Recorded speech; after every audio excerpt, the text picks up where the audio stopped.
Oh my god. Anh nhặt rồi. Từ mi đại mưa. Sao chứ?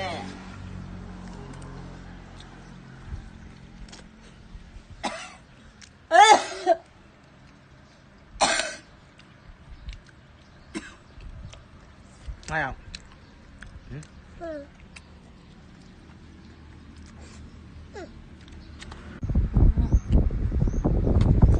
Ê, mini cái của lông à nhà.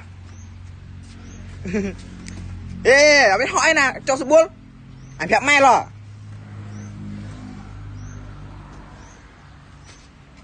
Nè, nè. Oh my god nè. Thế nào? Nè, oh my god nè. Gì?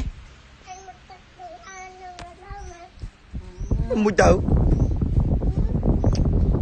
Còn đấy không?